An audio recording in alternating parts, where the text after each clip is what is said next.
नमस्कार। बड़ी खबर एनडीए गठबंधन की तरफ से निकल कर आ रही है। एनडीए के भीतर से खबर यह आ रही है कि स्पीकर के मुद्दे पर गहमा गहमी बनी हुई है और स्पीकर अपना चाहती है टीडीपी। जिसका भाई स्पीकर होगा सरकार पर पकड़ उसकी होगी। इंडिया की तरफ से जो बड़ी खबर निकल कर आई है वो ये है कि इंडिया बिना शर्त टीडीपी को स्पीकर के चुनाव में समर्थन देने का खुला ऐलान कर चुकी है। चंद्रबाबू नायडू से खुला कह दिया गया है कि आप अपना स्पीकर खड़ा कीजिए, पूरा इंडिया आपको वोट करेगा। बीजेपी की जगह आप अपना स्पीकर बनाइए।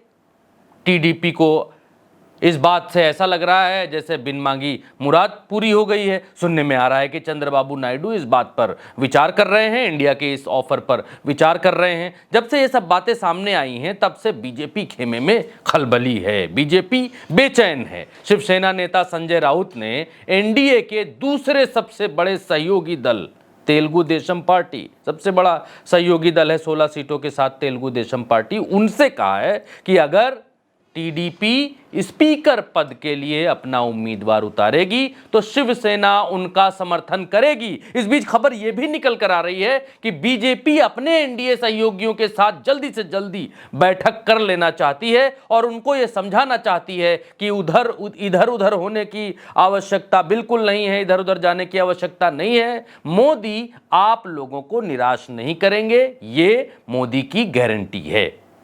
संजय राउत भी अपने हिसाब से एक तरह से ठीक बात कह रहे हैं। वो कह रहे हैं कि हमें पुराने अनुभव है कि बीजेपी उन लोगों को धोखा देती है जो उनका समर्थन करते हैं, जो उनका साथ देते हैं, क्योंकि शिवसेना तो दूध की जली हुई है भाई साहब। शिवसेना भारतीय जनता पार्टी के साथ एनडीए में रह चुकी है, गठबंधन में रह चुकी है और बीजेपी से गठबंधन में इनके साथ रहते हुए धोखा खा चुकी है, धोखा खाई हुई पार्टी है। इसलिए संजय राउत की बात में कुछ वजन दिखाई देता है। राउत ने कहा कि मैंने सुना है कि टीडीपी अपना उम्मीदवार खड़ा करना चाहती है। अगर ऐसा है तो विपक्षी गठबंधन के सहयोगी इस मुद्दे पर चर्चा करेंगे और ये सुनिश्चित करने की कोशिश करेंगे कि विपक्षी टीडीपी को समर्थन दें। नियम के मुताबिक जो है वो जो उपाध्यक्ष है उसका जो पद है वो विपक्ष को मिलना चाहिए। एनडीए सरकार जो है वो स्थिर नहीं है, यह संजय राउत ने कहा।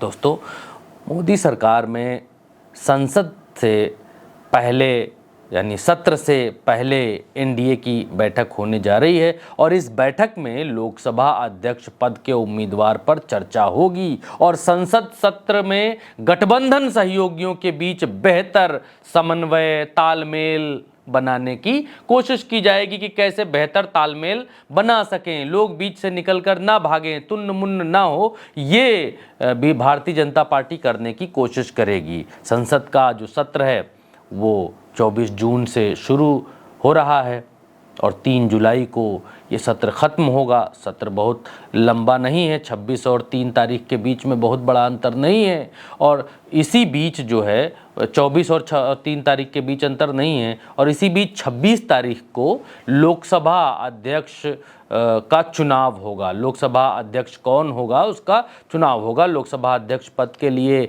एनडीए ने जो संयुक्त उम्मीदवार है, मतलब उनका मिला जुला एनडीए का जो उम्मीदवार होगा उसके लिए चर्चा करी जाएगी। 22 या 23 जून को ये लोग साथ में बैठेंगे और इस पर चर्चा करेंगे। फ्लोर लीडर्स जो हैं उनके साथ में बैठक बुलाए जाने की संभावना जताई जा रही है। और इस बीच बड़ी खबर ये भी निकल कर आ रही है कि किरण रिजिजू ओम बिरला से मुलाकात करने के लिए पहुंचे और ये माना जा रहा है कि ओम बिरला ने उनसे कहा है कि हम पिछली बार स्पीकर थे, इस बार भी हमको ही बनवाइए। उनकी इच्छा है कि इस बार भी वही स्पीकर बने।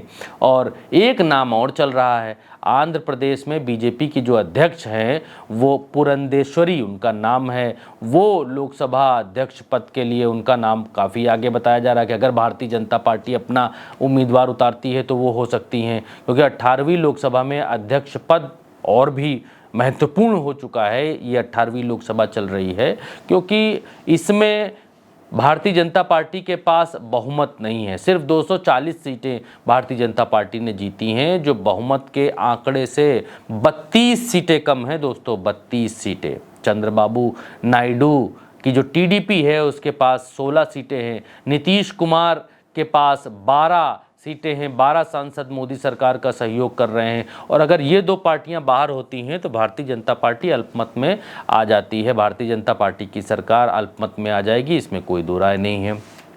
खेल कभी भी गड़बड़ हो सकता है, कभी भी कुछ भी हो सकता है, इसीलिए बीजेपी चाहती है कि स्पीकर उनका हो और बीजेपी के सहयोगी दल बीजेपी की हरकतों से वाकिफ़ हैं, इसमें भी कोई दो राय नहीं है। इसीलिए सहयोगी दलों की इच्छा ये है कि स्पीकर उनका होना चाहिए, जिससे बीजेपी कोई खेल ना कर पाए। बीजेपी जो पहले महाराष्ट्र में किया इन लोगों ने, जैसे जैसे खेल किए वैसे वैसे खेल उनके साथ ना दोहराए जाएं, क्योंकि जो दूध का झला जो है वो छाछ फूंक फूंक कर पीता है, और सबसे बड़ा होशियार वो होता है जो सामने वाले दूध के जले को देखकर शिक्षा ले लेता है कि भाई इनके साथ ऐसा किया है तो हमारे साथ भी ऐसा होगा। तो ऊँट किस करवट बैठेगा, टीडीपी इंडिया की बात मान लेगी या फिर अपना उम्मीदवार देगी, ये 24 तारीख से जब सत्र चलेगा तो उस सत्र में मालूम चलेगा, उस सत्र में पता चलेगा। 26 तारीख को चुनाव होगा अध्यक्ष का, उसमें ये सारी चीज़ें मालूम पड़ेंगी। एक के बाद एक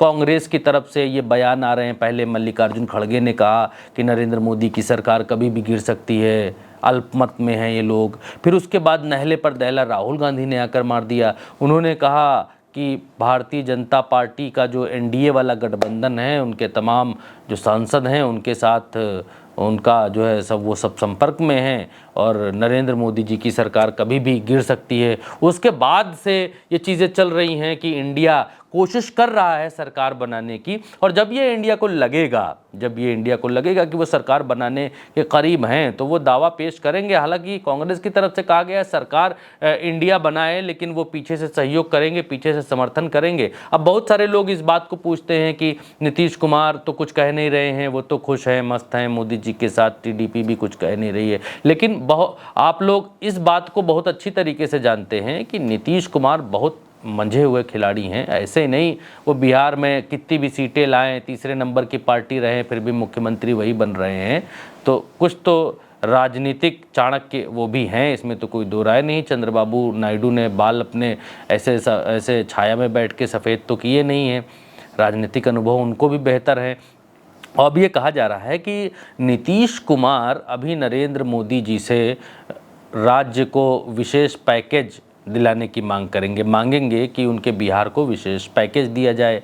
आप जब नीतीश कुमार विशेष पैकेज मांगेंगे, फिर नीतीश कुमार अग्निवीर योजना को वापस लेने की बात करेंगे, फिर यूसीसी पर नीतीश कुमार भारतीय जनता पार्टी से अलग मत रखते हैं, फिर और भी चीज़ें हैं जो भारतीय जनता पार्टी से हिंदू मुसलमान वाली चीज़ें उनकी मैच नहीं खाती हैं। तो इसके बाद जो है वो टकराव देखने को मिल सकता है, क्योंकि अगर भारतीय जनता पार्टी विशेष पैकेज नीतीश कुमार को देती है तो फिर और भी राज्य हैं, मध्य प्रदेश को भी विशेष पैकेज देना पड़ेगा, फिर आंध्र प्रदेश को भी विशेष पैकेज देना पड़ेगा, फिर छत्तीसगढ़ है विशेष पैकेज देना पड़ेगा। जितने कमज़ोर राज्य हैं उन राज्यों को, झारखंड को भी विशेष पैकेज देना पड़ेगा। फिर विशेष पैकेज मांगने वाले राज्य बहुत सारे हो जाएंगे, तो किस किस को बांटेंगे और किस किस को डांटेंगे, ये मोदी जी के सामने चुनौती होगी जब नीतीश कुमार की मुराद पूरी करने के लिए चलेंगे। और नीतीश कुमार अभी भी बहुत खुश नहीं हैं, क्योंकि शुरुआत में ये खबरें आई थी कि वो रेल डिपार्टमेंट मांग रहे हैं, वित्त मांग रहे हैं, या फिर दोनों लोग जैसे टीडीपी और जेडीयू दोनों मांग रहे थे स्पीकर का पद। तो वो सब तो कुछ मिला नहीं। नरेंद्र मोदी जी के जो मंत्री हैं, भारतीय जनता पार्टी के जो मंत्री हैं, उनको 2-2 मंत्रालय मिले, बड़े बड़े कार्यभार दे दिए गए, और उनके गठबंधन दल के सहयोगियों को बहुत कम बोझ वाले और कम प्रोफाइल वाले प्रभार दिए गए हैं। तो अब ये देखने वाली बात होगी कि कब तक टिकेगा गठबंधन, और क्या इंडिया का ऑफर टीडीपी मानेगी, क्या टीडीपी इस लोकसभा के सत्र में अपना स्पीकर लड़ाने की बात करेगी। ये सब देखने वाली बात होगी। ऊँट किस करवट बैठेगा आपको मालूम चलेगा 24 तारीख को टच चश्मा यूसी पर।